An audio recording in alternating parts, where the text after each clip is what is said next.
ఆదిలాబాద్ జిల్లా ఇచ్చోడలో అక్రమ వడ్డీ వ్యాపారులపై పోలీసులు ఉక్కుపాదం మోపారు. ఎస్సీ ఎస్టీ వర్గాలకు చెందిన బాధితుల నుంచి అధిక వడ్డీలు వసూలు చేస్తూ వేధింపులకు పాల్పడిన తండ్రి కొడుకులను అరెస్ట్ చేసి రిమాండ్ కు తరలించారు. జిల్లా ఎస్పీ అఖిల్ మహాజన్ తెలిపిన వివరాల ప్రకారం ఆర్థిక అవసరాల కోసం అప్పు తీసుకున్న ఒక ప్రభుత్వ ఉపాధ్యాయుడు అప్పు మొత్తాన్ని చెల్లించినప్పటికీ నిందితులు మరింత డబ్బు డిమాండ్ చేస్తూ బెదిరింపులకు పాల్పడ్డారు. చెక్లు, ప్రామిసరీ నోట్లు దుర్వినియోగం చేస్తామని, పరువు తీస్తామని బెదిరించి అదనంగా లక్షల రూపాయలు వసూలు చేసినట్లు విచారణలో తేలింది. బాధితుడిని కులం పేరుతో దూషించినట్లు కూడా ఆరోపణలు వస్తున్నాయి. నిందితుల ఇంటి నుంచి 2 కోట్ల రూపాయల విలువైన 90 ప్రామిసరీ నోట్లు, 366 చెక్కులు, 26 ఖాళీ బాండ్ పేపర్లు సహా పలు కీలక పత్రాలను పోలీసులు స్వాధీనం చేసుకున్నారు. అక్రమ వడ్డీ వేధింపులకు గురైన వారు నిర్భయంగా పోలీసులను సంప్రదించాలని ఎస్పీ సూచించారు. कुछ पे वो कब्जा पे भी चला गया था, तो इसीलिए सबसे रिक्वेस्ट है जो बैंक या फाइनेंशियल इंस्टीट्यूशंस हैं, माइक्रो फाइनेंशियल इंस्टीट्यूशन, उन्हीं से लोन लें। यहाँ जो मनी लेंडर को तहसीलदार लाइसेंस मिला है, डिस्ट्रिक्ट में भी एक और हमने मुद्दा देखा है कि कुछ लोग पैसे उधार पे देने के बाद उनकी ज़मीन भी हड़प लेते हैं, उनकी ज़मीन भी अपने नाम पे रजिस्टर कर लेते हैं।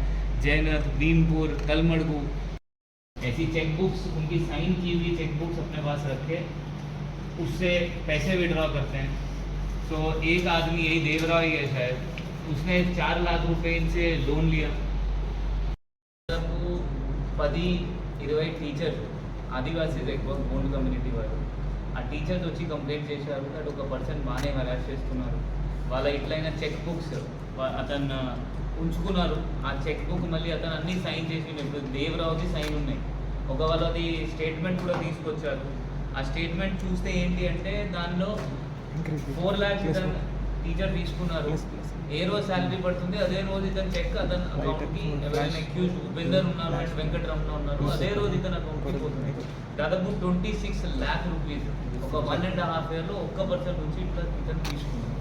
దాని తర్వాత అతను పిటిషన్ ఇచ్చారు. ఆ పిటిషన్లో దట్ నాకు కులం పేరులో తిట్టారు అండ్ ఇంకా డబ్బు ఎక్స్టార్షన్ చేస్తున్నారు, లేకపోతే నేను మీ పరువు తీసేస్తాను, చంపేస్తాను, అట్లా ఒక ఫిర్యాదు ఇచ్చారు.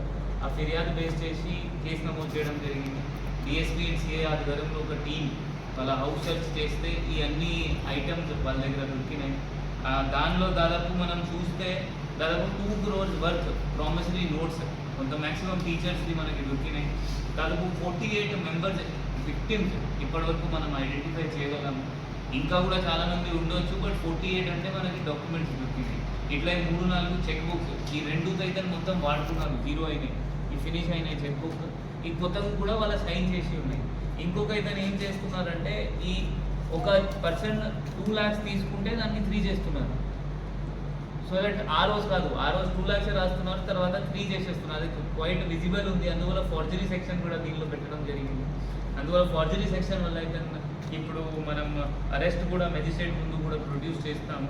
కాకుండా మనం పట్టా పాస్బుక్ కూడా కొంతమందిది 7 మెంబర్స్ది పట్టా పాస్బుక్ కూడా దొరికినాయి. 25 మెంబర్స్ది bond papers, Aadhaar card, PAN card, bank passbook, అట్లా ఎన్ని ఐటమ్స్ దొరికినాయి.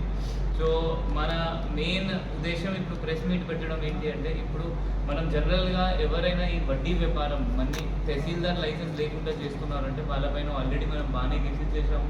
బట్ స్టిల్ ఇట్లయినా వాళ్ళు ఓవర్ పీపుల్కి ఆ బ్లడ్ సక్కర్లాగా వాళ్ళు బ్లడ్ సక్ చేస్తున్నారు. ఈ కేసులో కూడా వాళ్ళ 15 మందికి సిఐ అండ్ డిఎస్పీ మాట్లాడిన తర్వాత అదే ఒక్కటే తెలిసింది, దట్ ఇతన్ ఆ పూర్ పీపుల్ ఐడెంటిఫై చేసి వాళ్ళ మొత్తం డబ్బు వాళ్ళది గుంజుకుంటున్నారు.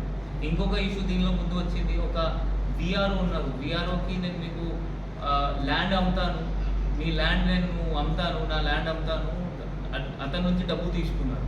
ఆ ల్యాండ్ అమ్మలేదు, డబ్బు తీసుకున్నారు. మళ్ళీ ఇంకా ఇప్పుడు ఏమంటున్నారు, మీరు ఆ డబ్బు ఈ మనీ లెండింగ్ లాగా నా నుంచి తీసుకున్నారు, నేను ల్యాండ్ మీకు ఏం అమ్మట్లేదు, అతనికి డబ్బు పోయినాయి, ల్యాండ్ రాలేదు, ప్లస్ ఒక మనీ లెండింగ్కి ఒక ఇంట్రెస్ట్ అతను సెపరేట్గా కట్టుకున్నారు.